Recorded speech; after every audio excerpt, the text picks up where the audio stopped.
Ricardo Capozzi é professor e pesquisador da Faculdade Carlos Drummond de Andrade para as cadeiras de Segurança da Informação, Auditoria e Compliance. Além de ser palestrante, consultor assistente judicial ad hoc e perito do juízo nomeado para o TRT e TJ de São Paulo. Possui certificações como a InfoSec Foundation, Ethical Hack Essentials, Computer Forensic Foundation, Cisco CCNA, MCSO, Módulo Security Officer, Information Security Policy Foundation, além de muitas outras, e é o nosso convidado de hoje. Você pode conferir essa conversa também nas principais plataformas de podcast, links na descrição. Sejam bem-vindos a mais um episódio aqui do FD Talks, o seu podcast com vídeo e somente áudio também nas principais plataformas de podcast, onde a gente entrevista aqui os melhores profissionais da área de perícia digital para que você possa se inspirar, para que você possa conhecer o melhor mundo da forense digital. Hoje estou recebendo aqui o perito judicial e também professor, além também lutador de artes marciais, ele é Ricardo Capozzi. Ricardo, seja muito bem-vindo aqui a esse episódio maravilhoso do FD Talks, onde eu e com certeza o público que nos assiste e também nos acompanha nas principais plataformas de podcast, se você não conhece, vai ter o link na descrição, acompanha a gente lá, onde nós com certeza aprendemos muito com os entrevistados que vêm até nós, né, que participam aqui conosco. Então seja muito bem-vindo aí, obrigado pela sua participação, obrigado pela sua presença e seja muito bem-vindo, meu caro. Opa, boa noite, Wesley, eu que agradeço participar aí desse seleto grupo. Espero que teus web espectadores, né, tenham bastante proveito aí desse nosso bate-papo. Espero contribuir aí com a causa pericial, vamos pensar assim. Perfeito. Lembrando que o FD Talks ele não é uma entrevista, né, ele é um bate-papo aqui, onde a gente vai tentar conhecer melhor o profissional, a pessoa atrás do profissional e também tirar inspiração, né? Conhecer melhor a pessoa, as suas dificuldades, como ela superou determinados desafios. Então, você que está assistindo e não conhece a FD Talks, fica até o final, porque com certeza você vai levar algo daqui muito importante para sua vida, desde que você esteja aberto a isso. Eu lembro uma vez que acho que quando a gente foi gravar um vídeo para o FD Summit, se eu não me engano, que era para divulgar no FD Summit 2020, que foi no ano passado. Eu lembro que nos bastidores a gente conversou a respeito da nossa trajetória, né? Da nossa trajetória entrando na área de tecnologia e depois disso saindo para uma escolha onde você, no caso, foi para a área de perícia. Você tem pouco tempo na área, se eu não me engano, e eu fui para a área de marketing digital, produção de conteúdo. Eu lembro que a gente tinha essa digamos assim, conexão de história, que eu achei muito interessante, mas devido ao tempo naquele momento a gente acabou não se aprofundando nisso. E aí eu gostaria de saber hoje, né, como é que foi sua trajetória, o que você fazia antes de trabalhar com tecnologia e como é que você caiu, digamos que no mundo da tecnologia e depois para a área de perícia. Tá. Bom, acho que o caminho que todo mundo toma, né, realmente quando vai lá, inicia... quando eu fui para o colegial, tinha um curso técnico em computação, chamava processamento de dados. Eu fui, basicamente era só programação, era entender de programação, e lá então você aprendia Basic, Clipper, COBOL, Pascal, e eu gostei bastante dessa área, né? E eu tive a oportunidade depois de estagiar na área de grande porte, computadores de grande porte, no Banco do Brasil. Fui fazer lá ciências da computação. Depois eu entrei num banco, um banco americano, trabalhando na área de suporte. Eu era o tal do cara do campo, né? Então eu ia nos nossos usuários, tirar vírus, instalar impressora, etc. Isso me deu uma puta escola, assim, uma bagagem muito grande de entender. Porque hoje você formata a máquina e instala de novo. Naquela época você tinha que fazer configuração de jumper na mão, né? Então você tinha um scanner, SCSI para funcionar como uma impressora, você tinha que ficar configurando os Dynamic Memory Access lá, os IRQs. E isso me trouxe um grande conhecimento em parte de arquitetura computacional, na parte de estrutura de discos, de estrutura de arquivos, né? Eu sou usuário do DOS, né? Do CPM. Minha primeira máquina foi um MSX. Antes eu tinha um TK-85 que você programava tudo. Então, basicamente com 10, 11 anos eu ganhei esse computador de um tio meu, né? Então era um computador, comprei numa loja chamada Fotótica, né? E aí depois eu juntei um dinheiro, eu trabalhava já, eu comecei a trabalhar com 14 anos, aí eu comprei um modem E aí foi evoluindo, né? E nessa época, o que é interessante? Eu assinava uma revista chamada Input, tenho ela aqui fechada, e você digitava os programas em várias linguagens, né? Então cada parte de uma semana, ou era mensal, vinha um programa, e no final do programa, lembra, o computador tinha 64K de RAM, né? E ele não tinha um disco flexível, lá, um leitor de disco, era muito caro, então você tinha que...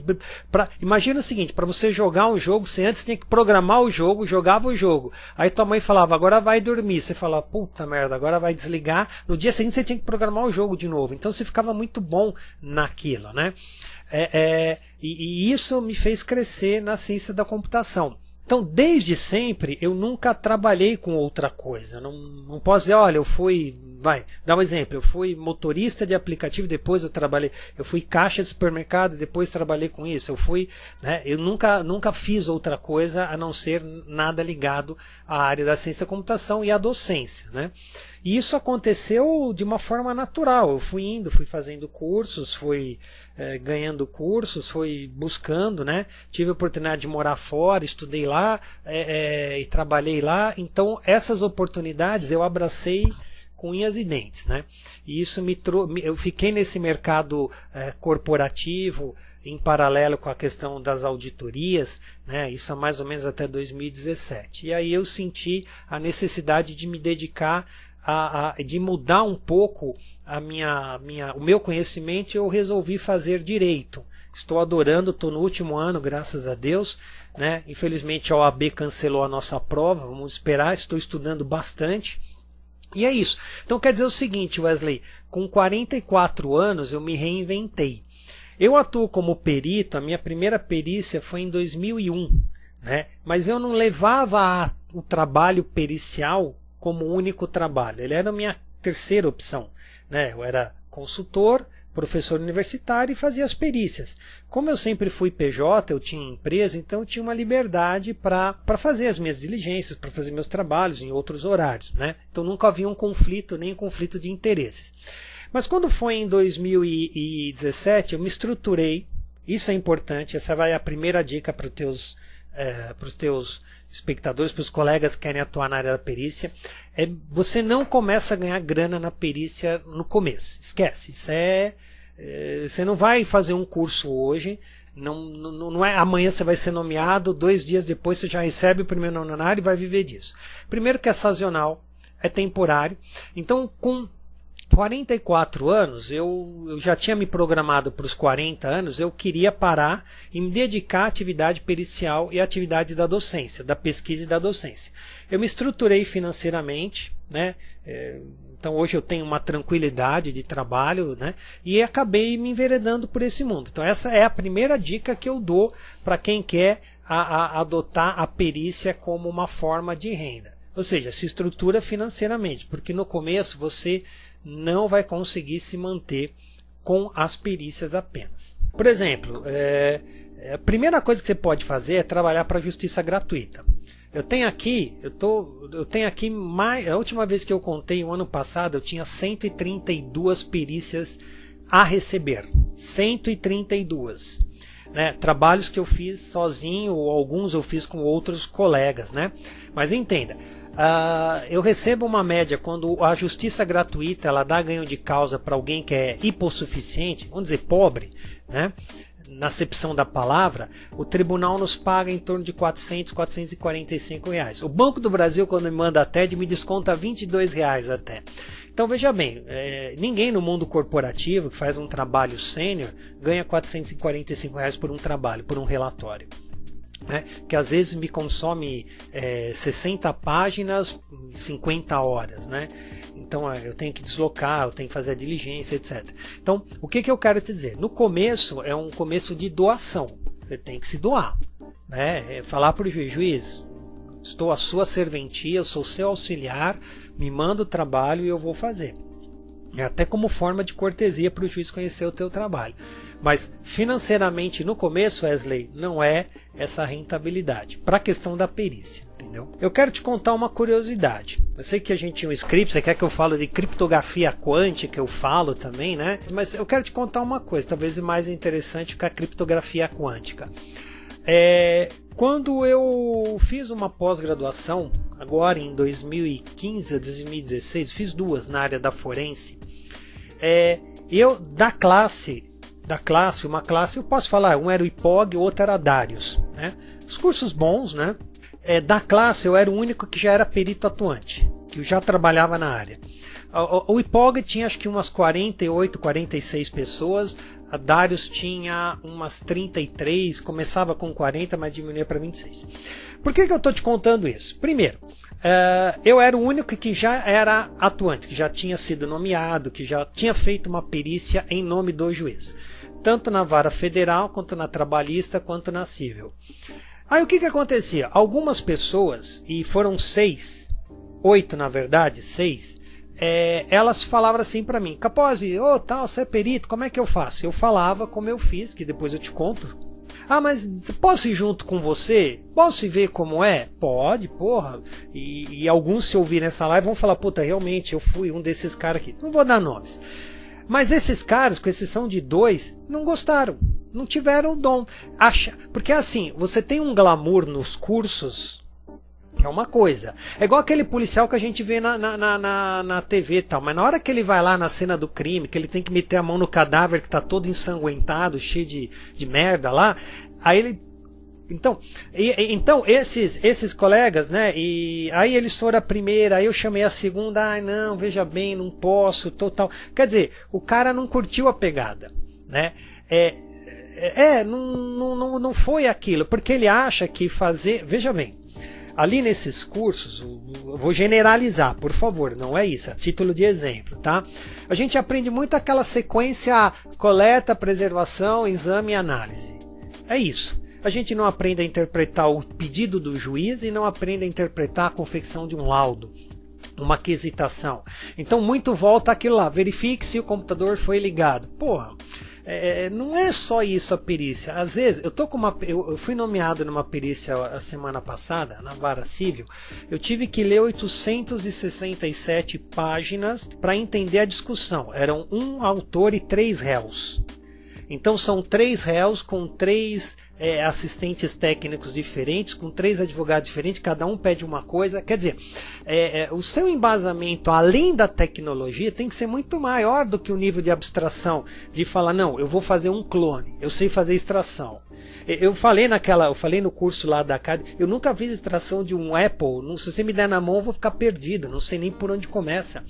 Quer dizer, a gente foca muito, talvez, a grande expectativa frustrante é você focar muito em ferramental, né? Em ferramental, não, que eu sei, eu quero mexer no FTK, eu quero mexer no Incase, eu quero mexer no Celebrite, eu quero ter o Belka Software, eu quero isso, tal, beleza, tá, mas para que você vai usar isso? Às vezes o juiz está pedindo, esse laudo, por exemplo, esse trabalho, por exemplo, é um trabalho de comparar identidade de software segundo a lei de software 9069 a 9010, 610, salvo engano. Quer dizer, eu tenho que ler a lei para fazer esse laudo, eu não tenho que saber mexer em FTK. Entendeu a diferença? Aí você tira isso da fora da sala de aula, Wesley, o cara fica naquela: opa, peraí, cadê o recheio? Né? E é muito mais do que isso. Ser perito hoje, Wesley, ele é um passo além de apenas ser um detentor de tecnologia, né, de domínios das ferramentas. Então, para resumir esse viés aqui, ele acaba gerando um certo grau de... A palavra correta é frustração, né? Porque você aprende uma coisa, eu quero analisar o USB segundo eu uso lá uma ferramenta, o atributo intrínseco do arquivo, extrínseco, sei lá, legal. Isso é um pedacinho da perícia, entendeu? É um tequinho.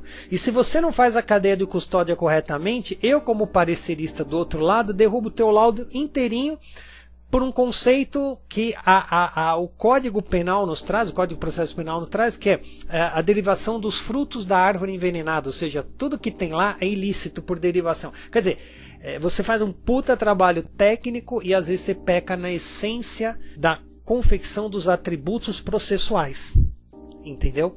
Então, basicamente, é saber fazer uma petição para o juiz de alguma coisa que está prescrito no próprio Código de Processo Civil. Se você atuar como assistente de defesa, no caso processo penal, criminal, né, e saber transitar por essas áreas. Então, às vezes, eu acho que isso nos deixa... Esse conhecimento, Wesley, voltando aqui, é o que me fez parar e falar, bom, se eu quero ser um puta perito, um bom perito, eu tenho que parar e me especializar na perícia. Senão eu fico um perito meia mussarela, meia calabresa, né, meia meio. Não, dá para fazer e tal, né, e você... É aquela questão, na busca do bom você nunca chega ao ótimo, né? Então hoje eu te confesso, eu falo a real para você, faz tempo que eu não uso o Cayenne, que eu não faço uma extração no FTK, porque todas as perícias que têm caído para mim, a coleta já está feita, a validação já está feita, o juiz quer saber um ponto a mais, ele quer saber uma análise, que não é uma análise mais técnica assim, no sentido lato sensu da palavra, mas no sentido estrito sensu, ele quer saber. Ele chega para mim, senhor perito, há clone do sistema A para o sistema B? Sim ou não? A Maria mandou o e-mail para o João com esse conteúdo de ofensa? Sim. É isso que o juiz quer saber. Ele quer saber aquilo para julgar. Se aquilo é um crime de injúria, se aquilo é um crime de propriedade, de clone, de que fere a propriedade intelectual, etc. É mais assim do que a gente tem que tratar, Wesley. O que você está falando, se eu entendi bem, é que geralmente algumas entidades elas ensinam a parte técnica, que eu acho que com todo respeito, né, a todas as entidades, mas eu acho que é a mudança que a gente está tendo do mercado hoje, né, que é deixar de ser aquele padrão de estudar 10 anos, uma coisa onde, sendo que o mundo real está mudando bastante. E a academia, ela está inovando bastante nesse pequeno detalhe. Por exemplo, a gente já tem o curso de perícia judicial, salvo engano, com o espetacular Marcelo Nage, com o Leandro Morales, que eles trazem essa parte a parte, digamos, de visão de como você lida, como você comentou, né? A parte que você lida de forma judicial para dentro da perícia. Então, é por isso que eu fiquei me segurando para não fazer o marketing, mas já estou fazendo aqui. Não, mas tem que fazer, lógico. Pois né? é. O próprio Nage é um cara ícone, né? O grande pequeno Leandro, que eu chamo ele de grande pequeno Leandro, né? Nós nos conhecemos fazendo perícia. Coincidentemente, 2 meses depois eu era do juízo, ele era assistente, depois inverteu. Então foi assim que a gente se conheceu, coincidentemente. Ficamos amigos aí. Mas é exatamente isso. Eles têm, eu não conheço o curso, mas com certeza eles têm uma muita bagagem para transmitir, e eles endossam, sem saber, eles endossam exatamente isso. Esse conceito, às vezes você saber como se dirigir a um juiz numa petição, o que eu posso pedir a um juiz? Como eu devo pedir? De que forma eu termino uma petição? Eu requeiro ou eu solicito? Eu sou intimado, notificado ou citado? Isso você não aprende num curso técnico em que vai te ensinar a fazer extração de imagem com o uso do FTK Image, entendeu? São essas abordagens paralelas que eu coloco, né? Aproveitando ainda dentro desse assunto, além de convidar você que não conhece os cursos da Academia de Forense Digital, acesse academiadeforense-digital.com.br/treinamentos. O link vai estar aparecendo aqui para você no vídeo. Para você que está no podcast, vai estar na descrição também. Salve agora esse marketing de novo. Isso que você falou é o que eu... Então vou fazer um marketing, peraí, vou te fazer um marketing também para você, né? Eu não sei agora quando vai ser, lá o ano passado no FD Summit, sim, eu comprei aí o curso de OSINT, eu conheço muito pouco de OSINT, sim, né? Sim. Então eu vou participar aí do curso, né? Já me programei, que a gente começa o mês que vem, se não mudarmos, né? Renan. Então quer dizer, com o Renan, e a gente tem sempre que buscar essa evolução, né? Sim, sim. E é isso, aconselho todos a fazerem, o que puder fazer, façam, né? Sim, sim. Mas isso que você estava comentando é algo que eu sempre bato na tecla, que são as pessoas, não, logicamente não todo mundo, né?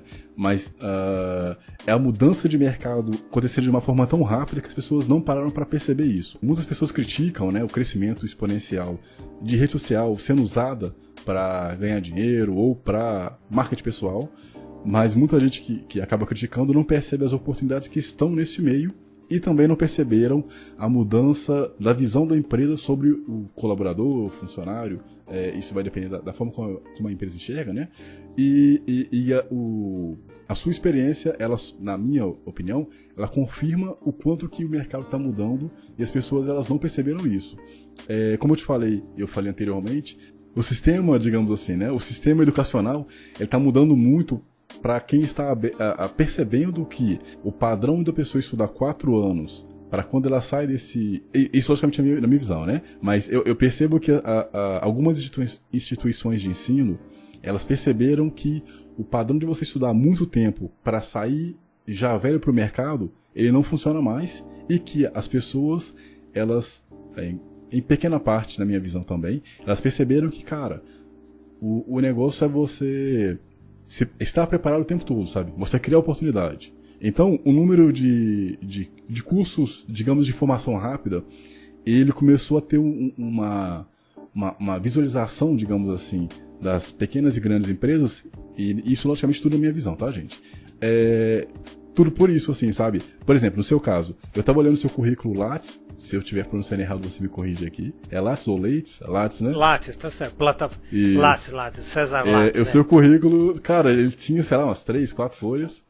E como eu mencionei lá atrás, todo profissional que vem aqui, quando você olha o LinkedIn do cara, inclusive você tem que mudar seu LinkedIn, tá? Os caras. Tô brincando. Preciso mexer nele também, é verdade. Mas aí, todo profissional que vem, quando você olha o LinkedIn da pessoa, você fica, caraca. Por quê? Porque a pessoa tá preocupada em estar pronta para a oportunidade que vai acontecer agora. Logicamente, isso é na minha visão, tá, gente? Então, ainda nessa minha visão de mundo, eu acho que você que está assistindo agora e quer se tornar um profissional forense ou que gosta da área, é interessante você primeiro se colocar no meio, né? Como a gente falou a respeito inicial de não entrar pro salário, ou se você também for entrar pro salário também, aí é uma opção sua e tem todo o respeito também, né? Tem todo o mérito também. Mas eu acho que o filtro natural de você se colocar no meio para ver realmente se aquilo que você enxerga na prática é realmente aquilo, eu acho que te economiza muito mais lá na frente quando você se coloca agora. Logicamente com a oportunidade que você conseguir e tal. E voltando para a parte de cursos rápidos, eu acho que realmente toda oportunidade que você tiver de investir em conhecimento, ela é válida, porque, cara, o mundo está mudando muito rápido, as ferramentas evoluem, mas o conceito prático para aquilo, como você mencionou, que você teve que aprender a parte judicial, né? O que as pessoas geralmente não enxergam, que a parte judicial ela tá muito junto com a perícia. Se eu estiver falando errado, que você me corrige. E você tem que aprender isso também. E você, tipo assim, independente da ferramenta que for atualizar, deixar de existir, o seu conhecimento sobre a parte judicial, ele vai servir para, a não ser que isso também mude, mas eu acho que muda muito pouco. Mas isso vai ser um conhecimento muito mais forte, digamos assim.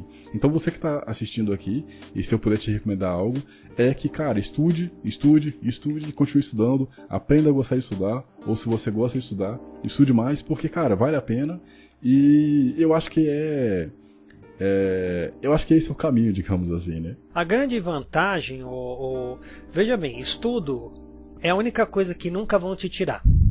É a única coisa que você pode deixar para seus filhos, é a única coisa que você leva. Estudo, conhecimento e transformar esse conhecimento em uma certa sapiência de ideias e auferir lucro com isso é a melhor coisa. Cada vez que você faz um curso na academia ou em qualquer outro lugar, ainda que de imediato você não use aquela informação, você pode ter certeza, você nunca mais vai ser a mesma pessoa. Einstein dizia, o cérebro expandido nunca mais retorna ao mesmo grau, à mesma posição. Então, essa é uma coisa que é fantástica, estudar. Uma segunda oportunidade que você pode abraçar é, à medida que você toma alguns trabalhos, né, ou é contratado como parecerista, como assistente técnico, emitir um parecer, né, ou como você é nomeado pelo juízo, nem sempre você vai saber exatamente como desvendar aquilo. A grande vantagem é que na maioria dos tempos, na maioria das vezes, né, a gente tem tempo. Então eu posso, por exemplo, vamos pensar, eu fui nomeado esses dias para fazer uma investigação num celular que a pessoa entrou pelo Código de Defesa do Consumidor dizendo que o celular foi prometida uma função e aí ela viu que não existia aquela função. Francamente, eu vou ter que estudar para determinar como que eu vou dizer se tinha uma função. Vou dar aqui um exemplo. Ela estava dizendo que tinha a função de câmera digital. E depois, quando ela foi ver, não tinha mais a câmera digital. Tá vendo que é uma pergunta simples do juiz? O juiz quer saber, o Katsu do celular tem ou não tem a câmera digital? Foi tirado? Não foi? Tal. Então, como que você faz isso? Como é que você tira essa pergunta da cartola? Tem alguns especialistas que vão dizer, eu já sei, eu não sei. Só que eu não vou declinar da nomeação por isso. Eu vou tomar a nomeação com muita honra e vou me matar de estudar, vou perguntar nos grupos, etc., como desvendar esse caso. Entendeu? Então eu vou terminar esse ponto com um aprendizado a mais. Então ser perito é isso também. Nem sempre a gente vai saber tudo sobre tudo. E ninguém sabe tudo sobre tudo. Mas é uma forma condicionada, né? Ou melhor, compulsória, que você tem de aprender. Você tem de buscar esse conhecimento. Né?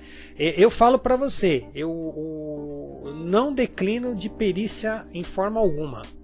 Não declino. Se o cara eu já fiz perícia em bomba de combustível, em tacógrafo de caminhão, uns negócios assim, em aparelho PDA de celular de vendedor autônomo, em tablet para ver se o cara podia ser localizado. Então cada vez você tem lá 60, 50, 30 dias para estudar e você vai estudar o negócio, vai aprender. É um aprendizado. Né? Então essa é uma segunda dica que eu dou. Não decline de nenhum tipo de trabalho. Pegou um trabalho, não sei, chama algum perito sênior, faz junto com o cara. Assinem junto, assinem acordes o laudo, né? Recebam junto, dividam aí, né? Entendeu? Então isso para o crescimento profissional é fantástico. Gente, estudo nunca é demais. Investimento em estudo nunca é demais. Pois é. A gente você tinha comentado lá atrás a respeito da criptografia quântica e tal. Eu olhei isso, achei interessantíssimo, porque, igual eu falei, eu tava olhando seu currículo e falei, caraca, o cara tem muita coisa. Eu não vou colocar tudo aqui, porque senão não vai dar pra gente gravar. Mas como é que foi esse processo, assim? Como é que foi, primeiro, você escreveu o artigo? De onde saiu essa ideia, não sei, essa necessidade ou esse desafio? Bom, é muito interessante. Eu tinha um professor na faculdade que ele era coligado à Netcom, a Condex, que patrocina a Arandanet, a revista RTI, né? E a cada 2 anos ou 3 anos existia uns congressos, umas exposições. E ele me convidou para palestrar. Eu lembro que a primeira foi em 2007, aí eu fui em 2009, 2011, 2013, a última foi em 2019, eu fiz 2, depois fiz uma edição em Ribeirão Preto. E na época você precisa lançar um tema e escrever um artigo sobre aquilo, porque esse artigo era publicado nos anais dos congressos. Né? Então não era só ir falar, eu quero falar sobre perícia, legal, mas escreve um artigo antes. E eu estava estudando a questão da criptografia e fui buscar os elementos do que era. Eu queria uma criptografia um pouco diferente, um pouco mais na vanguarda. E eu estava estudando um curso sobre física quântica. Né? Isso é um segundo hobby que eu tenho, adoro essa questão da física quântica e a espiritualidade. Né? Isso seria papo para um outro muito transcendental. Né? Eu entendo que cada partícula subatômica tem uma consciência, então ela pode tomar, eu posso programar essa consciência. É um negócio muito interessante. Aí eu fui estudar essa parte da criptografia na parte quântica e li um monte de coisa, tudo em inglês, fiz uns cadernos assim desse tamanho, estudei e tal, tinha umas equações, quem manja de cálculo, tinha umas equações diferenciais assim, gigantescas para colocar, né? Tinha umas integrações, tinha que estudar muito limite, derivada, né? Como eu já falei, e aí eu fiz um artigo e fiz uma apresentação e apresentei nesse congresso, né, sobre o que é a criptografia quântica, né? Então, basicamente foi esse o porquê que eu levei qual foi o estopim. Insisto, cada ano você tinha que falar de uma coisa, se você quisesse expor, é claro, né? Você falava de uma coisa diferente. E esse ano, 2011, salvo engano, eu resolvi falar de criptografia quântica, né? Nos outros anos eu falei sobre invasão, de pentest, eu falei sobre eu não lembro, agora vou ser sincero, eu não lembro, teria que olhar lá. Mas até o último ano, para você ter uma ideia, foi em 2019, eu falei sobre LGPD. Né? Eu fui lá fazer uma apresentação. O público é técnico, tá? O público é técnico, gestores de TI. Então eu fui fazer uma apresentação sobre LGPD, uma apresentação que dura 40 minutos, depois tem uns 10, 15 minutos, e muito interessante. Essa apresentação me levou a um convite a fazer uma outra apresentação, né, lá num outro congresso em Ribeirão, né, para esse caso aí da Aranda. Então essa foi a minha história aí com a criptografia quântica, né? Ela já existe, hein? Ela já existe, é factível. Só que, ao contrário, só um detalhezinho para não estender, ao contrário que parece, ela criptografa as chaves, não o conteúdo, não a mensagem. A mensagem não é cifrada, né? Você vai entender que o segredo não está no algoritmo, e sim na chave. Então, a cifração das chaves, ela é feita por fótons, né? A ideia da transmissão é fótons, não o elétron, né? E você tem um princípio muito interessante, né? Que é um princípio da dualidade. Ora ele se comporta como onda, ora ele se comporta como partícula, mas ele assim, ele tem um spin de rotação, e aquilo representaria um número binário 1, vamos supor, né, se ele roda anti-horário. Mas o fato de você observar o fóton faz com que ele inverta o horário. Mas você não sabe o que você observa. Então, na física quântica, é a física das probabilidades ou das possibilidades, onde o observador, ao contrário da física newtoniana, a física clássica, não interfere no experimento. Eu vejo uma bola cair, a bola caiu, eu não estou quieto. No caso da física atômica, eu, observador, eu interfiro no experimento. Por isso que ela é considerada segura. Se você tiver um ataque do man in the middle que tente capturar essa chave, o fato de você observar a chave já altera a chave, entendeu? Só o fato de eu olhar a tua senha, imagina assim, tá? Grosso modo, ela já altera a tua senha. Algo assim, tá? É isso basicamente que é a ideia da criptografia quântica. Por isso que ela é uma criptografia muito robusta. Ela é a prova de você sofrer algum tipo de interferência. Mas aí, no caso, quem que usa melhor? Hoje em dia você vê muita gente falando sobre quântica, né? E aí eu não... sempre a gente fica eu fico muito com o pé atrás sobre quem está falando, se a pessoa realmente tem, digamos que, moral para falar sobre isso. Eu sou estudante, não tenho moral disso. Sim, não, calma. Não tô falando de você, não. Eu tô falando, tipo assim, é porque, para mim, é muito difícil de entender o que é. Eu uma vez ouvi falando sobre, acho que processadores que usam, acho que o SSD usa física quântica, e processadores eu acho que também usam. Tem isso mesmo? Então, mas é que a gente não pode confundir, Wesley, tem razão, a computação quântica com a criptografia quântica.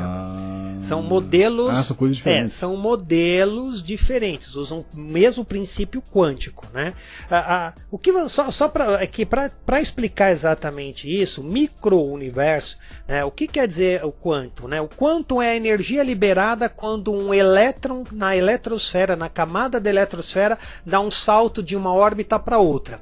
Só que você, pelo princípio chamado tem o princípio de Heisenberg, né? Você não consegue definir você não consegue definir ao mesmo momento a posição e a trajetória dessa partícula. Um carro eu sei, se ele saiu daqui de Santos, chegou em São Paulo a 100 km por hora, tal. Eu consigo ter essas definições, eu consigo traçar a equação do tempo, né? Eu consigo fazer a equação da distância e a equação do tempo. Na física quântica, por isso que chama quanto. O quanta é um plural e quantum é um singular. Então quando ele dá esse salto de uma órbita maior para uma órbita menor, ele libera uma energia. Isso é chamado, acho que foi Max Planck que deu esse nome. Ele libera um quanto de luz, uma energia, um quanto. Né? Então você tem basicamente isso. E essa energia, o fóton que chega aos meus olhos é captado pela retina, é convertido em uma parte elétrica pelos meus neurosensores, e vai para o meu cérebro, tem uma interpretação. Essa é a ideia. A física quântica, ela estuda esses modelos, né? Então existe sim. Agora, quando você fala de sobreposição quântica de estados, né, lá na computação quântica, eu sei que isso é um pouco complexo. Imagina o seguinte, eu tenho um quinto estado, eu tenho lá, o primeiro eu tinha lá os transistores, as válvulas, os transistores, os CIs, os VLCIs, depois eu tenho uma sobreposição de estado.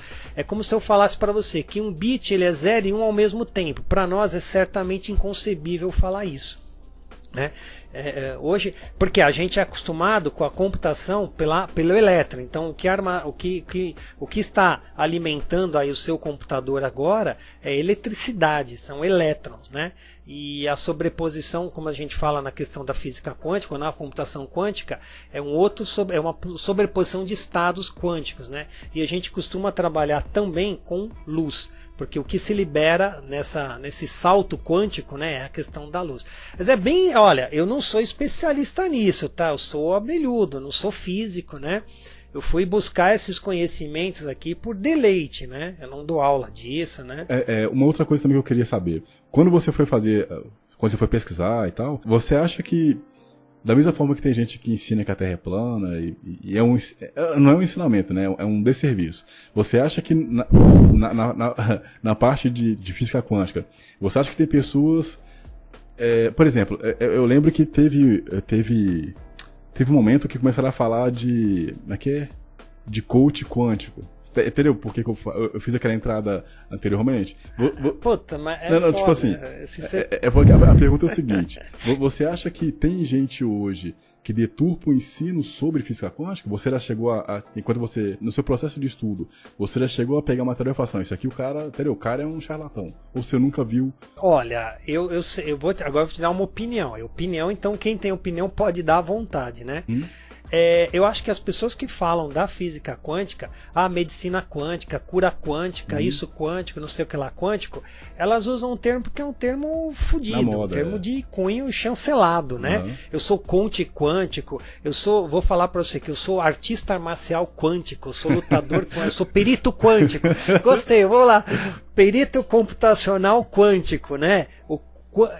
Eu acho que a função não tem nada a ver. Se você explicar uma equação matemática para esse cara, as equações são complexas, né? E o princípio é esse. O que tem a ver um salto quântico com isso? A gente, por força de palavras, a gente vai, vou dar um salto quântico na minha carreira quando eu fizer um PhD no MIT. Algo assim. Você dá um salto. A gente quer dizer uma coisa hiperlativa, exagerada, né? Coisa boa, aquele rótulo, né? Mas se você falar, o que é um perito... Eu vi uma vez energia sexo quântico, né? Não tântrico. Então eu não sei o que é. Não sabemos o que é. Eu francamente não sei. Eu tenho aqui na minha estante vários livros, posso até pegar e te mostrar, de física quântica, e você vai ver que são equações matemáticas. Se você não entender a matemática, você não entende nada da física quântica. E quando você acha que você entende física quântica, que na verdade você não está entendendo nada. É os negócios assim, medicina quântica. O que é medicina quântica? É alopatia, fitoterapia, chazinho, energia com as mãos. Então, existe tudo isso. Você pode até, mas falar que domina essa ciência é bem complicado, né? Lá atrás eu comecei a falar de quando a pessoa começa a falar de quântica, eu fico com o pé atrás por isso. Por exemplo, só para exemplificar melhor isso. Uma vez eu vi uma pessoa que eu considero que essa pessoa seria charlatã, e essa pessoa falou que estava estudando quântica, física quântica. Aí eu pensei, caraca, velho, ou ela realmente está estudando algo por algum charlatão, ou ela está realmente estudando a física quântica correta e realmente quer aprofundar nisso, ou é só uma palavra para ela se empoderar, digamos assim. Sabe? Tipo assim, então, é por isso que eu sempre fico com o pé atrás, assim, cara, essa pessoa, ela sabe o que é física quântica, entendeu? Então é por isso assim.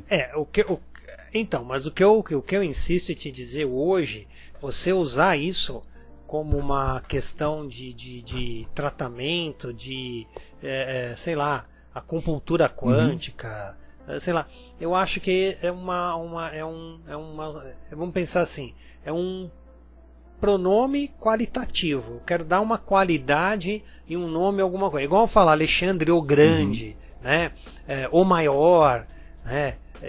O japonês tem o sensei, né? O professor, aquele que é o professor dos professores, né? Então, eu não sei. Nesse ponto, né? Eu não vejo muita fundamentação científica. Aliás, porque você tem que entender, tudo que o cara entender como dogma, você não discute, você descarta. Agora, a física quântica ela ainda é vista como ciência, e a ciência tem como prerrogativa básica, Wesley, é que ela pode ser questionada, requestionada, questionada. Caso contrário, é doutrinário. Doutrinário, você põe um negócio no olho e segue e acredita. Isso. E vai lá e seja feliz. Esse é basicamente o ponto, né? Eu não acredito muito que você hoje tem um rótulo de alguma coisa quântica e use realmente todos os elementos da física quântica em favor daquilo, porque a gente não sabe quais são, quantos são. Eu já vi nutrição quântica, sei lá. E o que você sente quando você vê essas coisas? Olha, eu só sinto, quando eu vejo isso não me indigna mais, certo? Mas quando eu vejo coisas assim parecidas, hoje todo mundo, vou falar uma coisa, se tiver algum vai me bater depois, mas todo mundo é master, é MBA em alguma coisa, todo mundo é coaching, todo mundo é líder, todo mundo é expert, todo mundo é tudo de tudo. Entendi. Então, na verdade, você acaba meio que se sedimentando em conhecimentos em que não tem o que você discutir. Você vai mostrar o que para essa pessoa se você também não tem o que mostrar.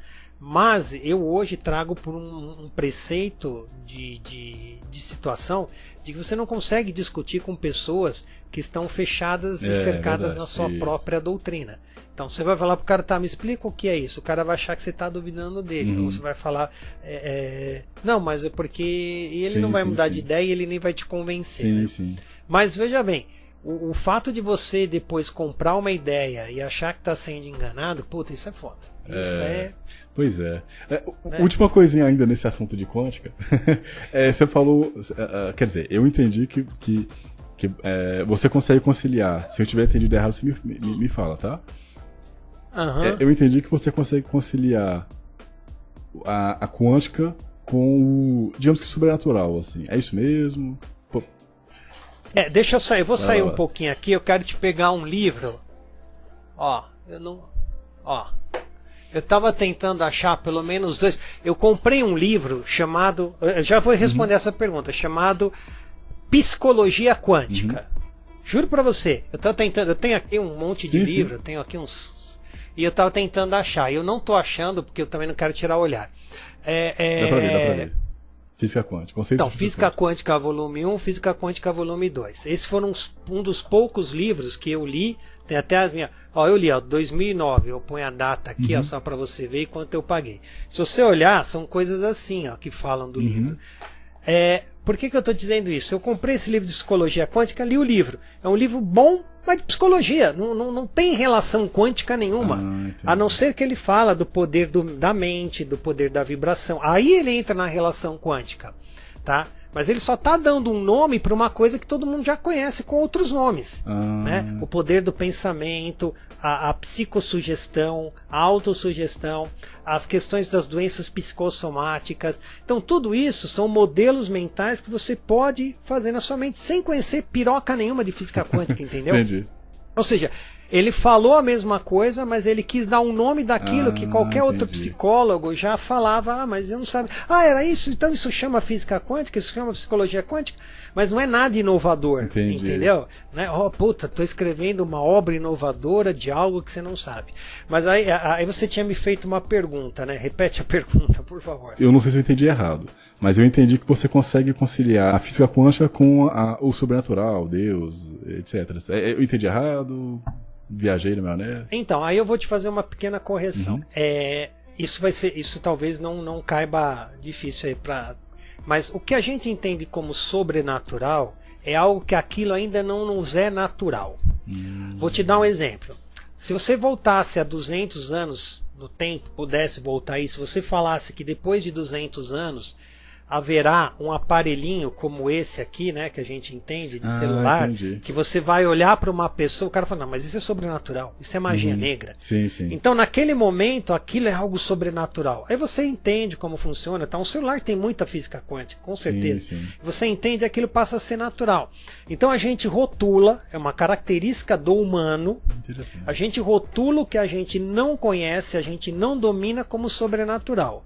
Depois que a gente passa a dominar, a gente fala, então isso é natural. Então isso é normal. Isso é entendível. E você tem... o Galileu foi o primeiro a explicar, né, que as coisas caíam à mesma velocidade, né?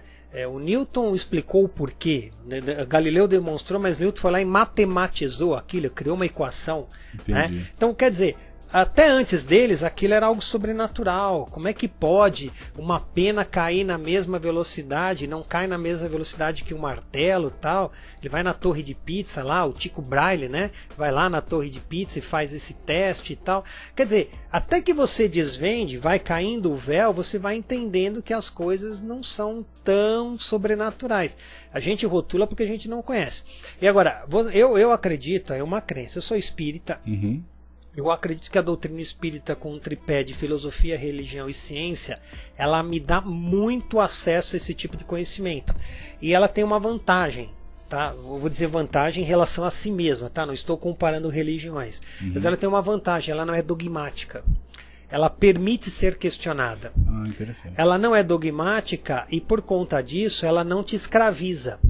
O que é não te escravizar? Ela não diz que você tem que sair de casa com o pé direito, que você tem que se benzer, que você tem que tomar água com sal, banho de sal, que ela não diz que você tem que ser batizado em água, aí você vai numa denominação, a água tem que ser corrente, aí tem que ser água do Jordão, sei lá.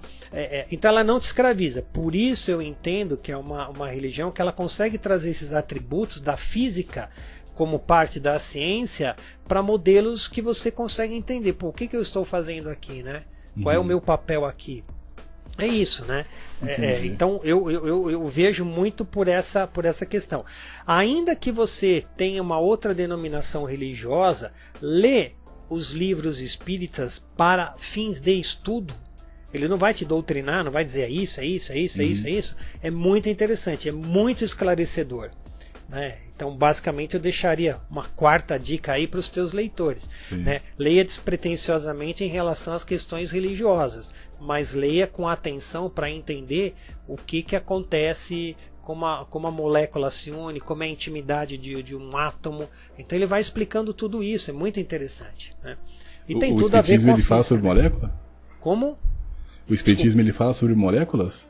Fala, se você for buscar, tem alguns livros do André Luiz, acho que é Mecanismo da Mediunidade ou Dominando a Mediunidade, eu confesso que agora eu não lembro.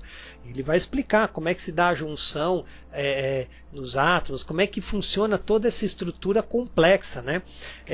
Isso é vida espontânea? Não, ela tem uma consciência, ela se forma. Como é que o sêmen do seu pai com o óvulo da sua mãe se fecundou? E a sua mãe comeu mingau, ela tomou leite, ela comeu um sonho e virou teu cabelo um pedacinho, e outro pedacinho virou uma célula do seu nariz, outro teu bigode, outro, né, uma parte do teu intestino. Como é que tem que ter uma inteligência por trás disso, né? Ainda que a gente não entenda como essa inteligência funciona, lembra, até o final dos anos 80, 90, a gente não sabia do mapeamento genético, né? Isso aí foi feito, aí se descobriu, opa, agora já sabemos. Então, o que era o acaso, veio uma pessoa doente, veio com olho azul, veio coisa. Não, aí a engenharia genética foi lá e explicou. Olha, tem um gene assim, que a pessoa que tem esse gene tem tal formação. A pessoa que tem aquele gene tem tal formação. Então, o que era sobrenatural, o que era a obra do acaso, hoje tem uma explicação, né? Hoje traz para uma explicação. Isso é muito interessante. Até fazendo um viés com a questão do trabalho pericial, você quando faz uma perícia, você começa a trazer esses dois, você começa a fechar um elo, você começa a trazer essa conexão e entender que não existe determinadas casualidades na computação, né? Que tudo existe uma regra de ação e reação, ação e efeito, né? Então, se o cara logou, gera um registro. Se o cara apagou aquele registro, gera um registro que apagou o registro, né? Algo assim. Então você consegue trazer essas informações. Olha o salto quântico que nós demos, né? De pegar uma coisa do espiritismo, por exemplo, e aplicar num trabalho pericial, né? Ainda que você não fundamente isso no seu laudo, né? De acordo com a doutrina espírita, o cara acessou o HD, né? Não vai ser dessa forma. Mas você consegue trazer esse conhecimento. Gente, o conhecimento, ele te liberta. Vou repetir aqui para o teu espectador degustar, Wesley. O conhecimento, ele te liberta. Aquilo que te aprisionava, e só que isso pode ser muito... No momento que ele te liberta, você fica naquele impacto. Não quero acreditar. eu passei a minha vida inteira acreditando numa situação e hoje eu sou obrigado a acreditar em outra, né? É complicado. Também os físicos, provavelmente eu gosto muito do Diderot, que é um filósofo. Você tem que se preparar para o conhecimento. Senão você vai deslocar, você vai se revoltar com o sistema, né? Então nem todos estão no mesmo grau de nivelamento para aprendizado. Perfeito. Isso que você falou da questão de se preparar, eu passei isso uma vez quando eu comecei a tentar estudar psicologia. Aí, como eu sou muito humilde, eu fui direto no Freud. Aí eu não consegui entender nada. Aí eu falei assim, não, eu vou ler uma coisa mais leve agora, né? Que eu quero ser um cara culto, um cara inteligente. Eu vou ler agora Stephen Hawking. Também não consegui, tipo assim, eu tinha que ler 5 vezes. Eu tinha que ler 5 vezes determinadas páginas e ficava, caraca. Mas qual livro que você começou a ler? Uma Breve História do Tempo? Eu acho... A Breve História do Tempo é linda, é um puta romance. Eu não lembro. Ele escreveu aqui. Tem esse, tem outro chamado Universo numa Casca. Esse que eu li. Não, então você começou no livro errado. Você tem que ler numa Breve História do Tempo. Né? Entendi. Esse é o livro. Ele fala que ele escreveu esse livro para leigos, para mim, para você. Sim. Né? E aí depois você vai buscar. Tem outro de um físico chamado Adalto que está ali, chama Como Tudo Começou. Pois né? Aí você tem que dar uma lidinha. Deixa eu pegar um outro aqui, ó. Por exemplo. Ó. Aí você tem que dar uma lidinha. Por exemplo, ó, esse cara aqui, ó, O Romance das Equações Algébricas. Aí você tem que passar por esse livro chamado Pré-Cálculo, para entender um pouquinho do cálculo diferencial e integral, tá vendo? Entendi. Aí você tem que dar um salto interessante para esse livro, que é o livro do Newton. Oh, que legal. O Princípio e a Matemática. É o livro dele, foi ele que escreveu. Interessante. Lógico, não é original, é o livro traduzido, né? Lá é o livro Princípio e a Matemática. Caraca. E aí você termina com esse cara aqui chamado A História da Física. Né? Que bacana.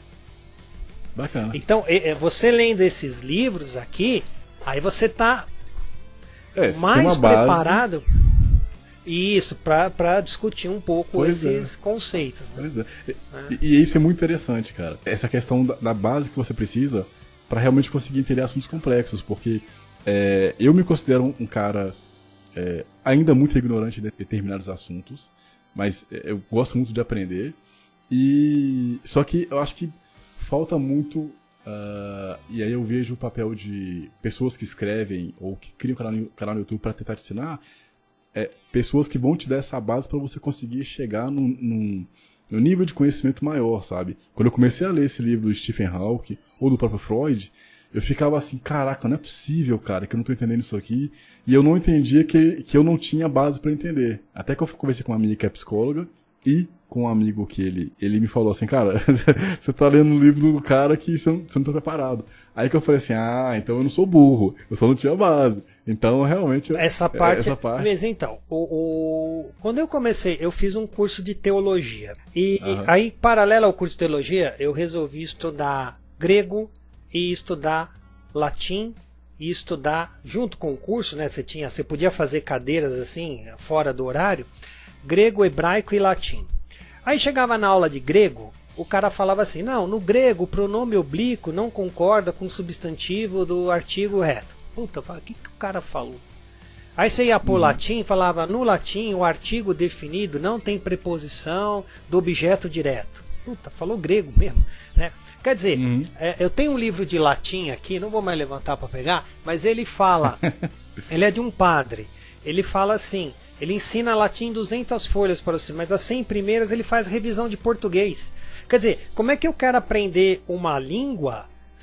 Eu lembro que eu senti isso porque antes eu fiz um curso de coreano, né? A arte marcial que eu faço é coreana, isso aqui está escrito em coreano. Aí eu queria saber ler. Hoje eu sei ler, eu sou alfabetizado em coreano, mas não é que eu converso em coreano. Mas aí ela falava assim, não, em coreano o pronome vai lá no último lá da pessoa. Então eu senti falta para aprender qualquer língua. Aí eu dou essa quinta dica para os teus ouvintes aí, que é a seguinte: se você vai aprender uma língua, você tem que aprender bem português. Você tem que entender o que é um substantivo em português, o que é um adjetivo, o que é um pronome, o que é um pronome oblíquo, o que é um pronome reto, o que é um artigo, o que é um artigo indefinido, sei lá, aquelas regras de português, né? O que é uma palavra oxítona, sei lá, você precisa atender isso para você preparar o campo, sedimentar o seu campo, para você aprender qualquer outro idioma. E aí eu parei e comecei a dar uma estudada em português em livros de cursinhos, de curso preparatório para carreiras públicas. E lá aprendi muito português. Agora, filha da mãe, quer dizer que artigo é isso, ou a, ou as, quando o artigo é indefinido, né? Então, putz, eu entendi essas questões, e aí eu fui fazer os cursos de idioma, fluiu muito melhor. Porque quando o professor falava, eu já entendi. Então, às vezes, infelizmente, e até o que vai acontecer com essa história de pandemia, é que os alunos, principalmente os alunos de mais baixa renda, mais baixa acessibilidade, eles vão ter um problema muito grande com o aprendizado de base. Né? Eles vão ter, e a gente. Então, eu deixo mais essa dica aí, que eu passo isso para os meus alunos da faculdade. Quando você se prontificar a aprender alguma coisa, como é que você quer que eu te ensine o sistema de arquivos? Como é que você quer que eu te ensine o sistema de arquivos se você não sabe o que é um cluster? Né? O que é um setor, por exemplo. Você quer que eu ensine o sistema de arquivo, mas você não quer. É a mesma coisa, o cara quer aprender a programar, mas não quer entender fluxogramação. Algo assim, não quer entender lógica. Ele quer fazer complexidade assintótica, mas ele não sabe fazer recursão. Sabe essas coisas? O cara quer dar um salto quântico, mas aí ele fica com uma lacuna lá. E essa lacuna ele vai apanhar para aprender. Por isso que quando você foi ler Freud, O Universo numa Casca de Nós, do Stephen Hawking, você sentiu essa dificuldade, porque faltar uma base para você. Né? Entendeu? E aí eu só termino agora trazendo mais uma vez um viés para a gente da computação e da forense, né? Eu pego os meus laudos lá de 19 anos, eles não tinham base jurídica nenhuma, zero. Hoje, se você pega, ontem eu estava fazendo uma proposta para enviar para o juiz, né? Chama apresentação de metodologia e propostas com petição de honorários prévios, né? Eu embasei toda seguida no Código do Processo Civil, toda. Né? E 4 artigos que eu coloquei da Constituição. Quer dizer, você não pode requerer isso hoje de um cara que saiu da faculdade de tecnologia. Né? Eu demorei 20 anos para fazer um trabalho desse. Né? Mas então você começa a perceber que eu só fui entender essa necessidade a partir do momento que eu fui buscar esse conhecimento. Né? Perfeito. Aí agora saindo um pouquinho de física quântica, se a pessoa estiver assistindo até agora aí, parabéns.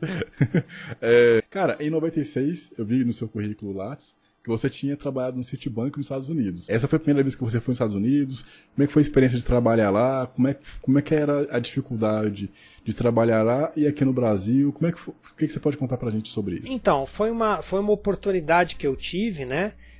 Eu ia lá, eu fui para lá em 96, depois eu voltei, eu fiz um trabalho de disseminação, eu era um vetor de conhecimento de um determinado nicho de produto, que era o banco eletrônico, né, para os países da América Latina para baixo. E com isso eu tive uma oportunidade de conhecer os Estados Unidos. Eu já tinha ido para lá em San Diego, na Califórnia, eu fiz um intercâmbio no ano anterior, né, o que me abriu a possibilidade de fazer uma entrevista em inglês, e por conta disso, eu lembro que o cara que me contratou, ele falou, bom, nós vamos fazer entrevista em inglês. Eu falei, ok, ele era um argentino. Fluiu bem até a entrevista, e ele falou, olha, eu quero um cara técnico para ensinar negócios, né, porque é difícil ensinar tecnologia para um cara de negócios, né. E aí eu lembro que nessa entrevista ele perguntou quais eram as 3 pessoas que eu mais que eu tinha algum tipo de apreço. Eu falei que era o Bill Gates, e o porquê na época, o Stephen Hawking propriamente, e o Albert Einstein, né? Eu lia muito sobre eles, eu gostava, e depois ele veio me falar que ele me contratou por conta dessas 3 características das 3 pessoas que ele também admirava, entendeu? Você pode contar pra gente? Não, foram o Stephen Hawking, o Bill Gates. O porquê que você admirava ele? Você se lembra? Porque eu tinha ido em 95, ali no Espaço das Américas, na Barra Funda, lá, né, feito por Oscar Niemeyer, foi o lançamento do Windows 95 aqui no Brasil. E eu vi aquele espetáculo, eu vi ele, lógico, ele não estava presente, mas tinha um vídeo dele falando, tal, online lá com o Seattle, se não me engano, lá. E, pô, eu falei, esse cara é foda, o cara é um pica das galáxias, o cara manja muito de business. E aí eu tinha assistido um filme chamado Triunfo dos Nerds, até aconselho, é uma trilogia. Sim. Não sei quem conhece, outra dica, você tem que assistir Triunfo dos Nerds. É uma trilogia, depois você assiste 25 anos depois. Fantástico. Eu passo todo o começo de semestre para os meus alunos para ele entender como a computação chegou ao que ela é hoje. Então, pô, eu falei, esse cara é bom. E eu não tinha ido muito a cara do Steve Jobs. E o próprio o Albert Einstein, tem aqui mais 4 livros do Albert Einstein falando, li, gostei, né, da carta que ele mandou para o presidente Nixon quando foi a questão da Segunda Guerra, ele era alemão, sobre a questão da bomba atômica, né? E o próprio Stephen Hawking, pela história dele e por ter lido Uma Breve História do Tempo, eu fiquei encantado, né? Sério? E aí um amigo meu foi estudar em Cambridge, na Inglaterra, e ele, uma vez ele viu o Stephen Hawking passando, e ele tirou uma foto e me mandou. Aí eu apaixonei pelo cara, né? Então eu falei essas 3 pessoas e ele me contratou. E eu fui morar lá em Nova York, né? E foi uma grande experiência, nos primórdios da internet. A internet estava, internet comercial, né? Ela estava nascendo ali e tal. O banco sempre foi muito vanguardista na área de tecnologia, então eu tive a oportunidade de trabalhar com sistemas que, enquanto os outros bancos estavam ainda na máquina de escrever, o Citibank lá ele já estava, era muito bom, né? Então isso foi a minha grande chance, né? Interessante. Você já teve algum caso que você chegou a pensar em desistir, cara? Olha, na verdade desistir não, Wesley. Falando mais de perícia, que é o meu mundo, né, que eu tô lembrando aqui, não. O que deixa um pouco desestimulado, e isso você no começo vai lembrar de mim, fala, puta, eu lembro que eu vi uma entrevista com o Wesley com um cara lá e o cara falou isso. É quando você fizer o seu primeiro laudo e você sempre vai desagradar uma das partes, né? A não ser que o laudo seja inconclusivo, é claro. E aí você vai tomar porrada do advogado lá, o cara vai dizer, só falta falar que a tua mãe tá na zona. Entendeu? Então isso deixa no começo a minha estabilidade emocional tava fogo. Falei, não, esse cara tá me zoando. E aí você escreve e ele diz, ele fala, isso aí eu ficaria até amanhã te dando 1000 exemplos, isso dava um frio no estômago. E aí você tinha uma certa vontade de falar, merda, pô, os caras estão fazendo um puta trabalho, o cara quer desqualificar. Aí passa-se o tempo, você começa a frequentar os tribunais, você começa a estudar direito, você começa a pensar igual advogado, né? Então você começa a entender os artifícios e artimanhas, você começa a entender que o cara tem que te desqualificar. Tá lá, batom na cueca. Entendi. E ele diz, não, mas o perito não afirma. Eu fiz um trabalho aqui, uma perita fez um trabalho porco, não vou dar os nomes, mas de analisar 2 softwares e eu estava como uma das partes, como assistente. Ela comparou olhando, não são iguais. O problema era de igualdade de software, né? Junto ao INPI. Eu peguei o pendrive que ela depositou na vara, nós fizemos a petição, eu peguei lá o pendrive 1h da tarde e fiz uma análise com um relatório de 50 páginas detonando tudo. Ela fez um relatório, ela fez um laudo de 6 páginas dizendo que os softwares não eram iguais, que um não copiou do outro. Eles eram sócios, tretaram, um saiu, levou e registrou um dia, o outro registrou 3 dias depois. A ideia basicamente era essa. Entendi. E ela fez um laudo porco. Ela olhou, a mesma coisa que eu pegar as 10 folhas do livro 1 e 10 folhas do livro 2 e falar, bom, não são iguais. Bom, o que eu quero te dizer? Aí ela vai dizer pro juiz que é um achismo meu.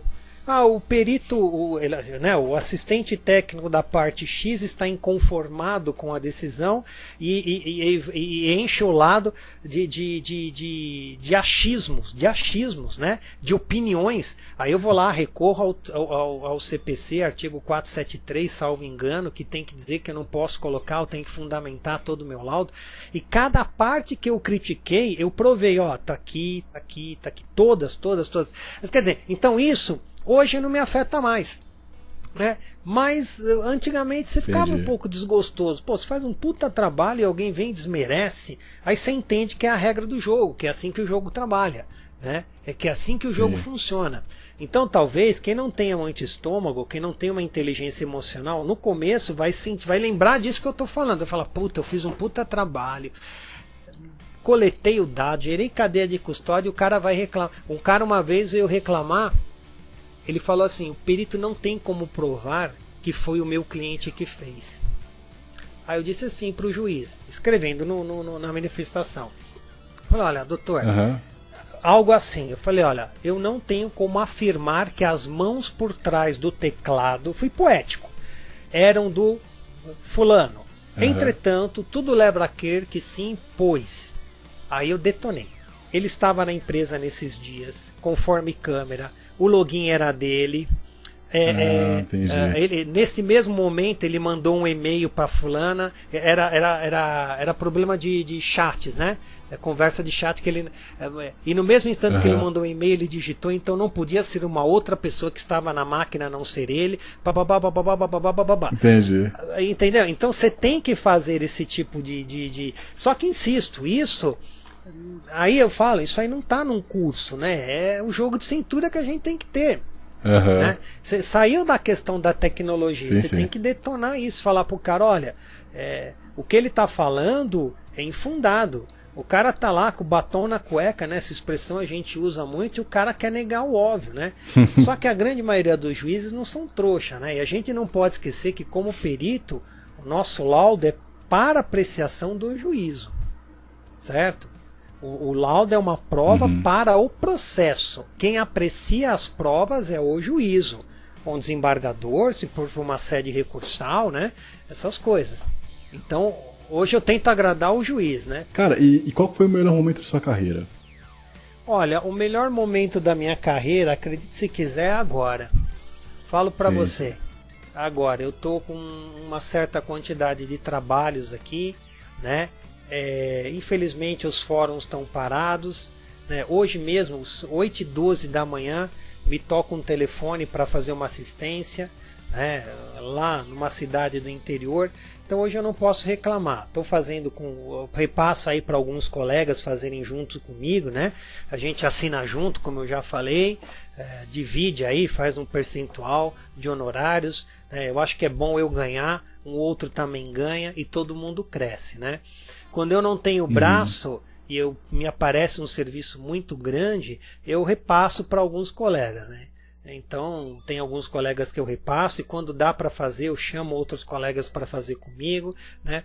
Alguns pareceres eu faço mais simples, né? Dá para fazer tranquilo. Agora tem um trabalho que eu fiz o ano passado que para mim foi um trabalho muito significativo, pelo menos por um ponto que eu vou te contar, né? 2 trabalhos, um aconteceu esse ano e um ano passado.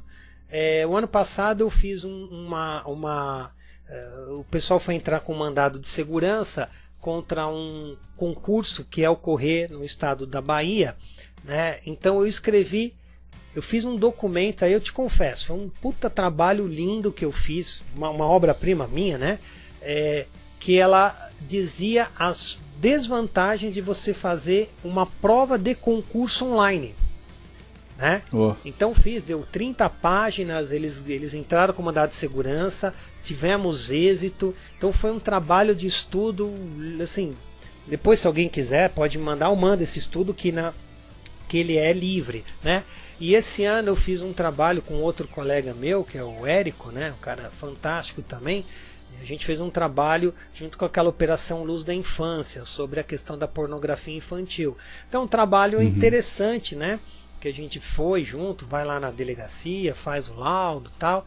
E isso é bem prazeroso, porque você ajuda a coibir uma prática, né? Para quem tem filho em casa sabe do que eu estou falando. Então esses são os melhores, não vou dizer que é o melhor momento, né? Mas olha, de boa.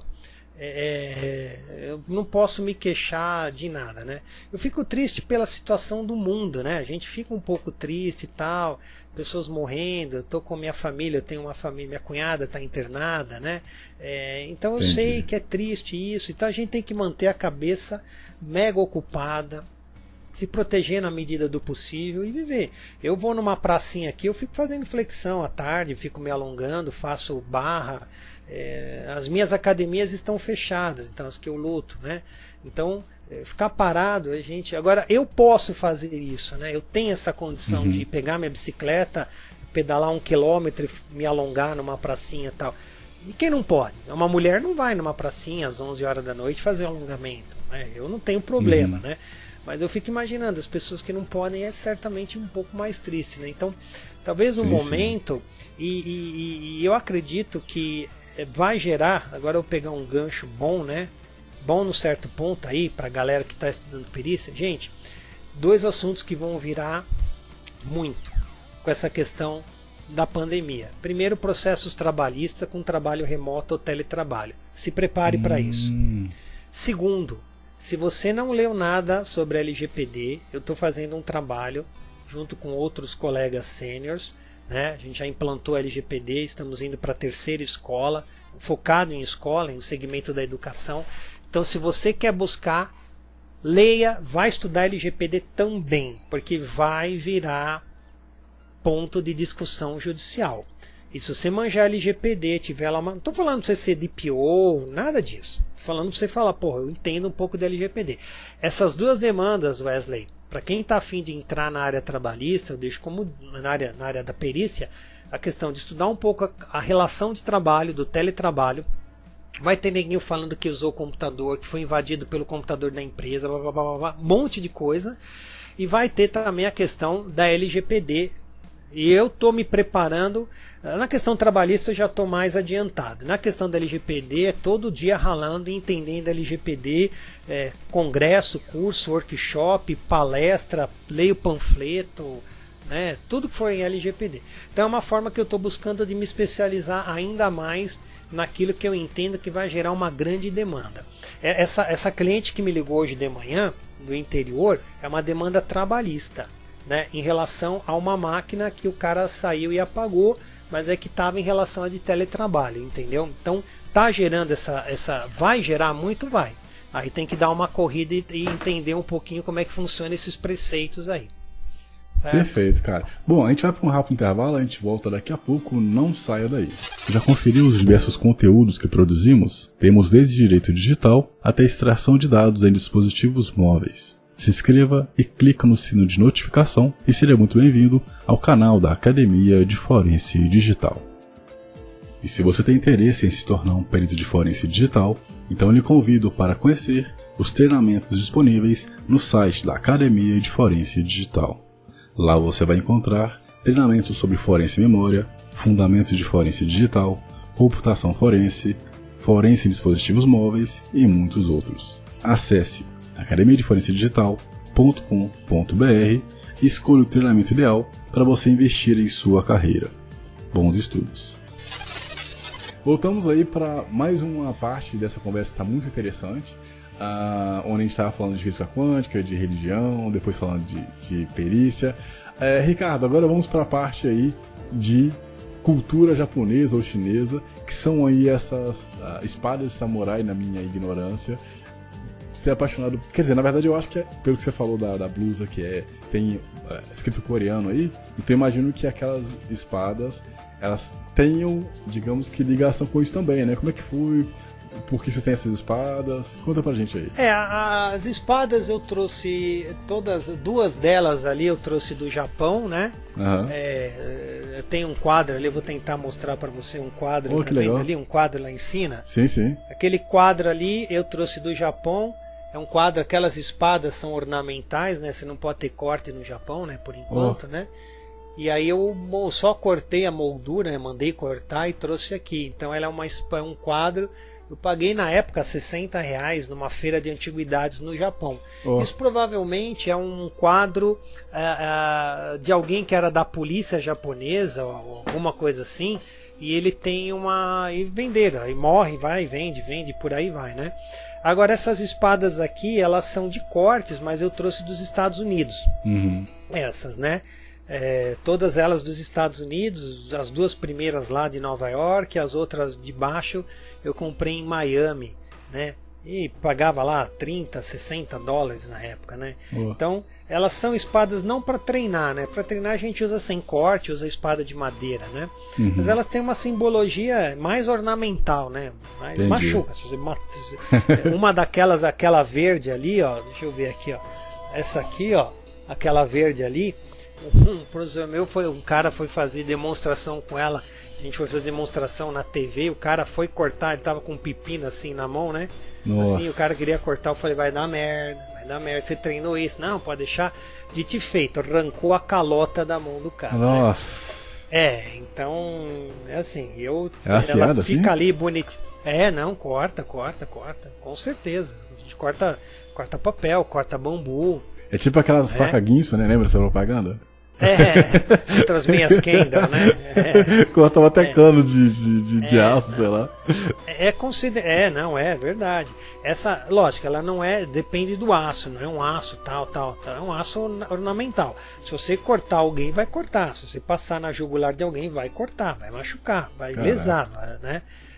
Ela é considerada arma branca, né? Não é um simples pedaço de pau. Ali embaixo é um nunchaku, né, que eu tenho, né? Aquele de rosca, né? Uhum. E usa como bastão curto também. Caraca, interessante. São essas espadinhas aí que eu tenho. E aí, você deixa ela aí só pra ornamento mesmo? Ela tem alguma ligação com a arte marcial que você faz? Ela tem, né? Basicamente a espada é uma arma, é uma extensão do seu corpo, né? A arma branca é uma extensão do seu corpo, né? Ela é um instrumento perfuro cortante, né? Então, a gente treina, tem algumas artes como o Yaijutsu, né, da japonês, ou Hangul-do, que é coreano, que são artes que focam muito na espada, porque a espada era um símbolo dos samurais, né? Quem eram os samurais? Aqueles que defendiam os imperadores, etc. Né? Aí tem que olhar um pouquinho a história. Então é uma parte do seu corpo, tanto que você não emprestava a espada, etc. Era algo teu, tinha um simbolismo todo, né? E você treinar, essas espadas são ruins de treinar porque a punha dela é ruim e elas são muito pesadas. Você começa a treinar, daqui a pouco o teu punho está moído, né? Então você não treina com essas espadas, você treina com espada um pouco mais apropriada, sem corte, né? Porque veja bem, o samurai tirava a bainha, né? Tirava a espada da bainha não para fazer nada, ele tirava para 2 cortes, acabou, 1 corte, acabou. Tá, ele jogava o sangue do lado lá e embanhava novamente, né? Então não era uma espada de treino assim, propriamente dito, né? Essas aqui, tá? Que eu tô querendo dizer. Mas sim, tem muita propriedade. Se eu pudesse eleger uma arma como símbolo da arte marcial, né, das artes marciais como um todo, né? Lógico, o judô não usa, né? O karatê, mão vazia, não usa, né? A capoeira não usa, mas eu colocaria a espada como um símbolo marcial, né? Da arte, né? Interessante. E aí, ainda nessa pegada de hobby, além de ler também, né? Que você leu muita coisa aí também. Quais são os seus outros hobbies? O que você faz geralmente para descansar no seu tempo livre? Cara, eu gosto muito, lógico, a arte marcial, né? Tal. Né? Eu vou falar uma coisa que parece bobeira hoje, mas eu estou gostando muito de estudar direito. Você acredita que eu estou conseguindo colocar um hobby? Eu nunca pensei que eu fosse dizer isso, ouvir isso de ninguém, mas ler a Constituição é um barato. Entendeu? Parece. Não, só está falando, capaz, está zoando. Mas ler o Código de Processo Civil, o direito penal, né? Uma coisa que eu achei que eu ia achar sacal, direito previdenciário, direito tributário, puta, é um tesão isso. Que hoje. Isso? Hoje eu tô falando sério pra você, cara. Interessante. Tô falando sério, né? Agora, quando eu não estou fazendo nada dessas coisas, né, assim, o que é raro, né? Eu gosto muito de treinar, eu faço musculação todo dia, né? Quase que todo dia. Acordo fazendo minhas flexões, meus agachamentos, né? Isso para mim é uma terapia, né? Interessante. Eu gosto muito disso, né? Eu faço um trabalho, uma outra coisa que talvez você vá me perguntar, mas isso eu não posso deixar de dizer, né? Fazer um trabalho altruísta, filantrópico. Isso é legal, isso é legal. No centro espírita que eu vou, aqui na rua da minha casa, há 80 anos a gente serve sopa Interessante. aos sábados. Então eu vou lá, como eu sou grande, a gente é escalado um sábado por mês, né?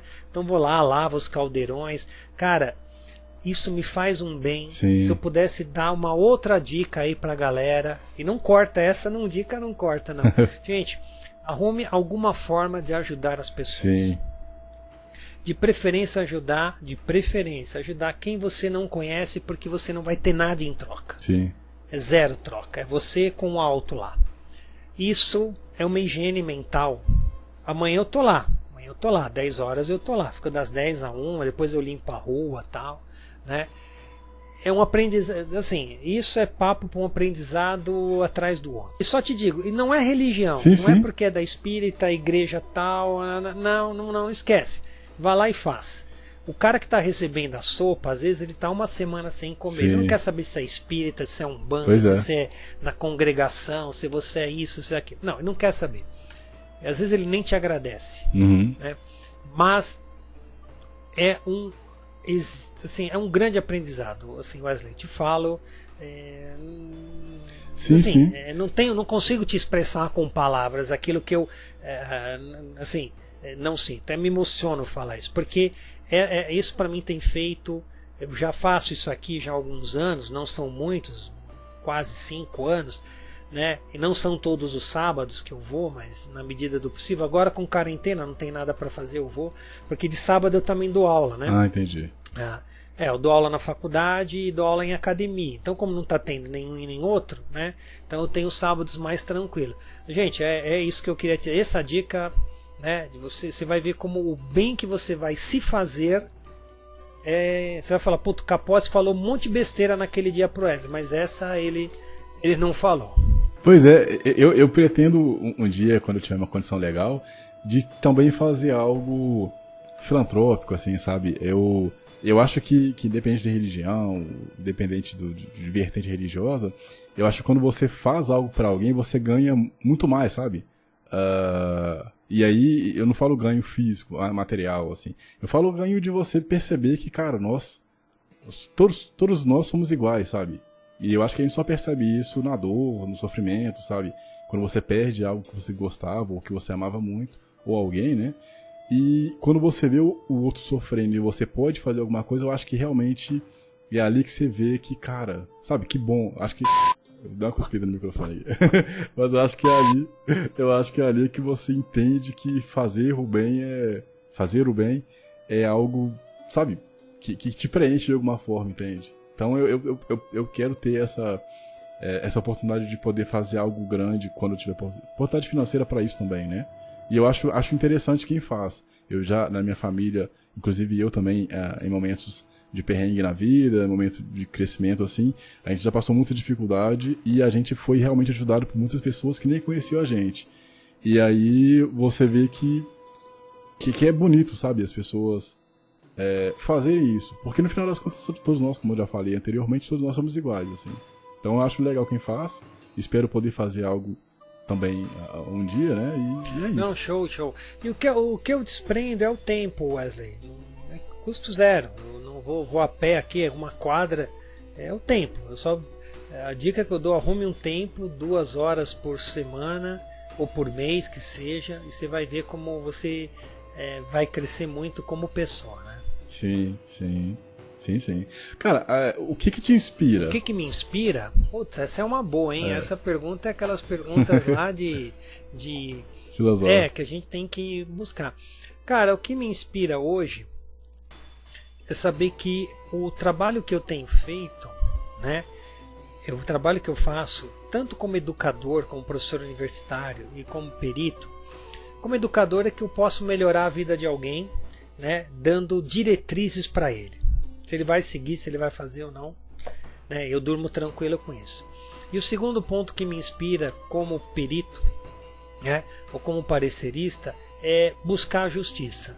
Justiça mesmo. Não no sentido clichêzão, vou buscar, mas é ajustar a justiça, assim, de saber, né, que alguém está sendo lesado, uma parte está sendo lesada, então ela precisa de uma ajuda, né? Isso para mim me inspira muito, saber que eu posso contribuir. No momento em que eu achar que eu não consigo mais contribuir, aí eu vou parar. Né? Bom, agora não. Interessante. É isso que me inspira, né? Qual foi o maior aprendizado de vida que você teve até hoje que você poderia compartilhar com a gente? Essa também é uma outra pergunta muito profunda. Eu posso dizer para você que eu tive um grande aprendizado quando a minha mãe faleceu, né? Nossa.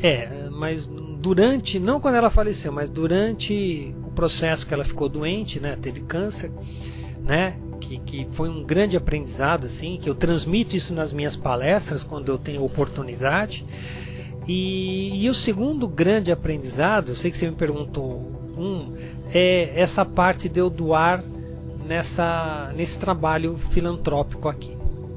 Assim, cada hora, assim, é que são tantos, parece assim, o Ricardo tá falando ali, modo de dizer, não, mas você tem que ir lá fazer para sentir na pele o que é servir um prato de sopa para um cara lá, que às vezes o cara olha para você, ele só tem 2 atacantes na boca aqui, sabe? Entendi. O cara, você vê que o cara come lá 3, 4 pratos de sopa desse tamanho aqui, né? Sim, entendi. E o cara come um copo d'água e ele sai feliz da vida. Isso, assim, é um aprendizado inspirador, tudo, né? Você aprende muito, Wesley. A gente tem um problema que a gente aprende muito na perda, né? A gente precisa sofrer para aprender, né? Isso se torna uma questão, e eu tento mudar esse paradigma. Eu não quero sofrer para aprender, eu quero aprender pelo amor, né? Mas nós, seres humanos, a gente ainda se mutila muito, né? Então eu preciso tomar na cabeça, eu preciso saber que uma conduta que eu fiz durante a vida toda, vou dar um exemplo, que é o cigarro, né? Um exemplo, me causou uma doença, mas eu só vou colher isso daqui 20, 30 anos, né? Sim. É interessante o que você comentou, de você mencionar de novo a respeito de você ajudar o próximo e também da análise que você faz, olhando para trás, olhando as perdas que você teve, o aprendizado que você teve. Eu acho que isso é uma das maiores evoluções do ser humano, sabe? Porque eu acho que a maior evolução do ser humano é quando ele entende que você sempre tem que aprender algo, sabe? E você tem que estar aberto a isso. Eu costumo falar que não adianta nada, e isso voltando bem lá atrás, quando a gente estava mencionando sobre tentar ensinar para alguém que não quer aprender, eu acho que um dos maiores aprendizados que nós temos é você estar aberto a realmente aprendizado, e que às vezes vão contra o que você foi ensinado a vida toda, e você também conseguir se colocar no lugar do outro, assim, sabe? Que é aquela palavra conhecida como empatia e tal. Eu acho que a maior evolução está nisso, porque quando você está lá fazendo um trabalho interessante que é ajudar o próximo, você está aberto a enxergar o aprendizado. Não é o cara que chega, que vai falar, tá vendo aqui, meu filho, você vai aprender isso. Você está enxergando os aprendizados, entende? E eu acho, para mim, é muito interessante ver esse momento como o maior momento do ser humano, que é você enxergando e aprendendo com tudo que está acontecendo ao seu redor, sabe? Sem ninguém precisar de pegar um quadro e te falar alguma coisa. Então, quando eu falo que eu quero ter a oportunidade de fazer algo grande, de forma filantrópica, é por isso, assim. Hoje eu fico muito feliz de conseguir, na minha pequenez, enxergar aprendizados quando eu converso com alguém, quando eu conheço alguém, mas eu acho que realmente o aprendizado maior é quando você está vendo a pessoa numa situação que está fora do seu controle, fora do seu dia a dia, entende? Então eu acho realmente que o aprendizado, ele, além de estar em todo momento, em todo local, ele está nas coisas mais simples, sabe? E aí você está aberto a isso, eu acho sensacional, entendeu? Então parabéns. Sim. Não, legal. E até tem uma outra coisa, né? O Bruce Lee, que também é um cara fantástico para você ler a história dele, ele falou que você estava fazendo um aforismo dizendo: você tem que esvaziar o seu copo do conhecimento para adquirir mais conhecimento, entendeu? Então até o teu cérebro tem que estar, o Max Geringer, né, que é um cara fantástico também, um colunista, ele fala, para você aprender algo, seu cérebro tem que estar liberto, né? Senão você já vai começar a falar pro cara, mas isso não funciona, isso não dá certo, não foi assim que eu aprendi, não é assim que eu vejo. Então, para você aprender algo, isso eu via na arte marcial. Quando você tentava ensinar algo para alguém e o cara já vinha de outra arte marcial, Não, mas lá eu fazia assim. Não, mas lá eu chutava assim. Não, mas lá eu rolava assim. Falei, tudo bem, eu não estou dizendo que lá está errado, eu estou te mostrando uma outra forma de fazer. Sim. Se você vem aqui para fazer a mesma coisa, você vai reaprender. Então, entendeu? Sim, sim. E você, para desconstruir isso, de novo recorremos a Einstein, né? Quebrar um átomo é mais fácil que quebrar um preconceito. Então, o cara já vem com um preconceito, a gente já vem com um preceito de algo formado, e às vezes você não destrói isso, né? De novo, também vou recorrer ao exemplo do cigarro. De novo, a minha mãe achava que o cigarro não dava câncer. Ela morreu com essa convicção, entendeu? Uhum. Né? Que o câncer é outra coisa, mas que o cigarro e água com gás faziam o mesmo mal, né?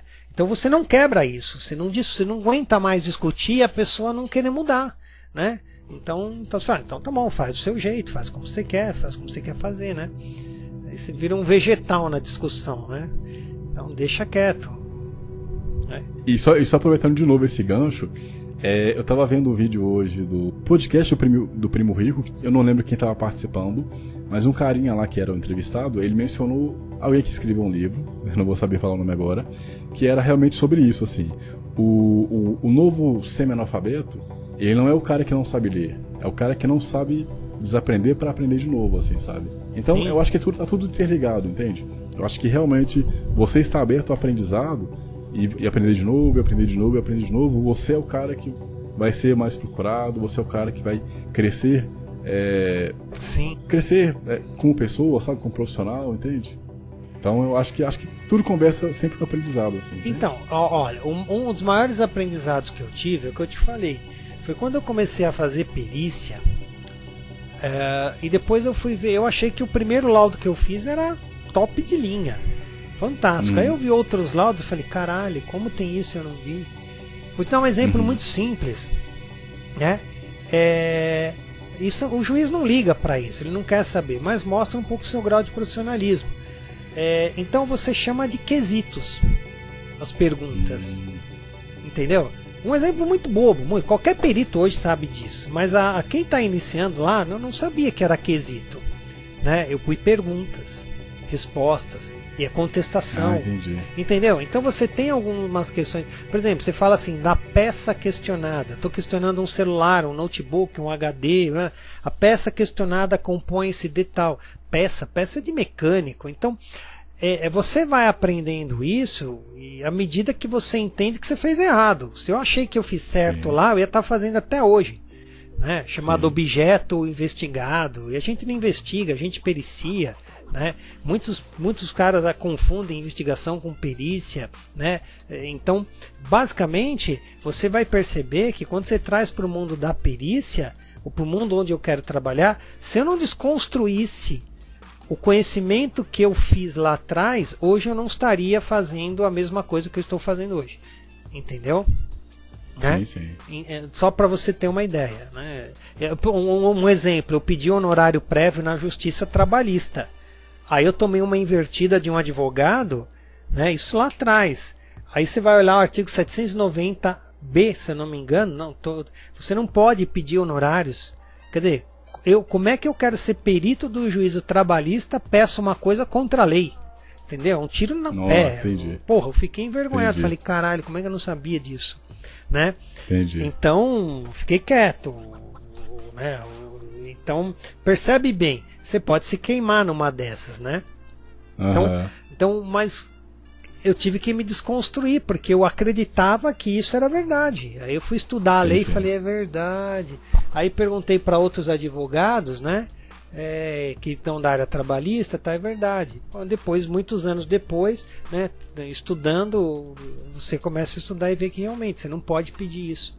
Entendeu? Entendi. Então são detalhes que você tem que saber desconstruir para construir. Exatamente isso que você tem que saber desconstruir para construir. Senão, Wesley, você não sai do zero, né? Pois é. Bom, para encerrar, o que você diria pro futuro profissional que está assistindo esse vídeo ou ouvindo esse podcast? Primeiro, eu indicaria pro cara que ele conhece de tecnologia, parabéns, ótimo, legal para ele. Segundo, eu diria para ele ler o artigo 469 a 480 do Código do Processo Civil. Tem que ler, da prova pericial. Não queira ser perito se você não souber ler aquilo.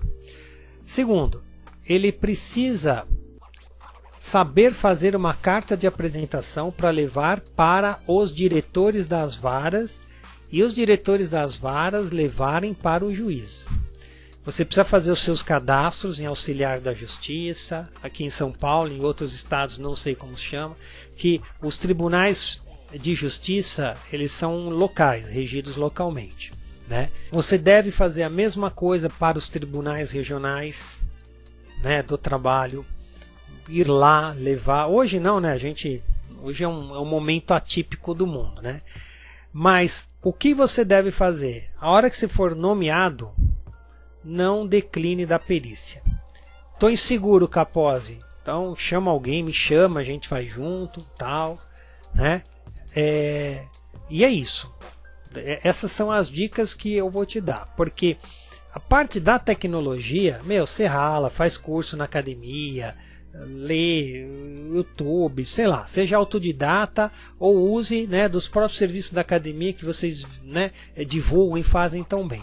Mas na hora que você for pôr a mão na massa, né, lembre-se que você não é mais um cara apenas de tecnologia. Você é um serventuário do juiz, você é um auxiliar do juiz, né? Isso até né, você é honrado com o encargo de ser perito. E aí eu termino só para te dizer que você é perito enquanto nomeado. Por isso eu me apresentar como perito é errado. Eu falo, o que você é? Eu sou perito. Não, eu sou perito por quanto eu estou nomeado pelo juiz, né? Mas ninguém usa isso, né, por força de expressão. Mas só para que você entenda, né? Eu não posso falar isso, tanto que no meu cartão eu não ponho perito forense, né? Eu ponho perícias forenses, algo assim. Entendeu? Então tem até a forma como você se apresenta diz o quanto você já viveu, né? Entendeu? Entendi. Então, interessante. Esses são aqui os pequenos discursos que eu coloco aí, né, pros nossos colegas. Não vou dizer que é teu ouvinte, né? Às vezes quem está ouvindo aqui também é meu colega. Sim. Né? Poxa, sim, também. Sim, te conhece, e eu falo, isso, a última, aí eu insisto em comentar uma coisa lá do início, né? Gente, perícia de tecnologia não é só tecnologia, não é. Às vezes você vai pegar uma perícia que é analisar processos que estão envolvidos em TI. Pô, você fala, mas onde está a coleta? Cara, não tem coleta, não tem cadeia de custódia, o juiz não quer saber isso, entendeu? E insisto, você tem que ter um alto grau de tratamento de frustração. Hoje eu só digo para o cara ser perito, da mesma forma como eu digo para um cara ser médico, se ele gostar. Você imagina um médico que não gosta de ser humano? Um veterinário que não gosta de cachorro? Entendeu? Aí eu falo para você, um perito, Wesley, alguém que quer ser perito, melhor dizendo, tem que estar aberto a frustrações. Vai tomar muito não, e tem que seguir em frente. Não pode ir para uma ponte e se jogar na ponte. Então, se você, insisto, talvez essa seja a dica, né, áurea aqui. Se você não é uma pessoa que saiba lidar com frustrações negativas, né, toda frustração negativa, né, não se enverede pela questão da perícia. Você vai se decepcionar. Essa é a dica que eu dou, certo? Essa é a única dica que eu dou. Assim, dica final, né? Às vezes, né? Isso é bem complicado, né? Perfeito. Bom, infelizmente a gente vai terminar aqui. Gostaria de novamente agradecer ao Capozzi por conceder, né? Pouco... Foi legal pra caramba, Wesley. Obrigado, cara. Eu gostei bastante. Foi show de bola. Como eu tinha conversado antes, né? A gente conversou anteriormente, quando a gente foi fazer a gravação pro FD Summit 2020. Aí eu vi que você era um cara que parecia ser uma pessoa bem bacana. E hoje a gente já provou que, além de ser uma pessoa muito bacana, você é um cara com um currículo invejável e com uma gama de conhecimento aí tão invejáveis quanto o seu currículo. Então, primeiramente, parabéns. Aí. Agradeço, imagina. Estamos todos na senda do aprendizado. Estamos todos na estrada do aprendizado. É verdade, né? Mas é isso, eu que agradeço. Obrigado. Deixo um abraço aí pro pessoal da academia, todos eles, né? Fico à disposição. Sempre que precisar, estou às ordens aí com vocês. Perfeito. E para você que assistiu até aqui ou ouviu o podcast até aqui, muito obrigado por ter assistido e nos prestigiado, né, com o seu tempo. Se você gostou desse conteúdo aí, compartilha com seu amigo ou com sua amiga, deixe o seu like para eu saber que você gostou, né? E se você estiver no podcast, pontue lá com as estrelinhas, dependendo da plataforma que você estiver ouvindo, para a gente poder também saber que o conteúdo aí ele é interessante para você, tá? E novamente muito obrigado aí ao Ricardo Capozzi, obrigado novamente a você que assistiu ou ouviu, e se puder aí se inscreve no canal, siga a gente nas redes sociais, porque a gente vai ter muito conteúdo aí tão excelentes quanto esse. Então um grande abraço, a gente se vê no próximo conteúdo e até mais.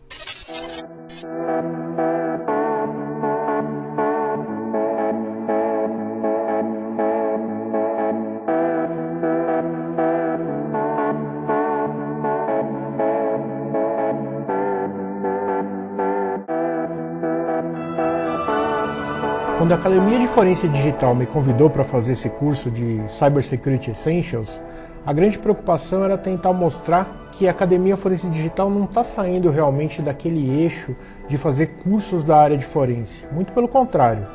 A ideia é mostrar como é que um criminoso hoje pensa, né? Qual o modus operandi de um cybercriminoso, e fazer com que o aluno entenda todos os passos para se realizar uma invasão.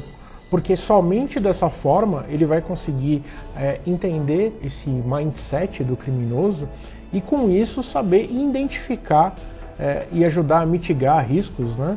Bem como poder preservar as informações para que seja usado em litígio de uma possível invasão.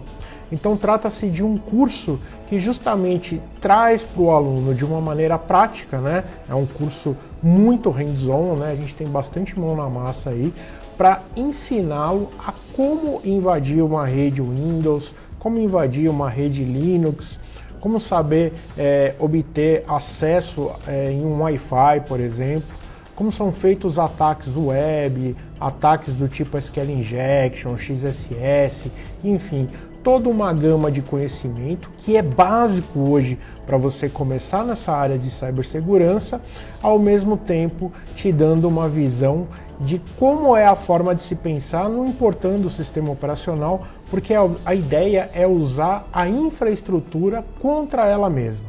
O curso está dividido em 12 módulos, né? Onde a gente aborda ali desde os conceitos básicos de cibersegurança, hacker ético, tipos de pentest, que são os testes de penetração, até mesmo a demonstração de como realizar um ataque. Tudo em ambiente controlado, através do uso de máquinas virtuais. O aluno não vai precisar comprar software nenhum para realizar os laboratórios, né? Mas ele vai ter que trabalhar muito hands-on, ou seja, ele vai ter que ele mesmo fazer o papel de vítima e de atacante, mas sem danificar o ambiente do computador dele, né? É um curso muito interessante, muito legal, tenho certeza que os alunos vão gostar bastante.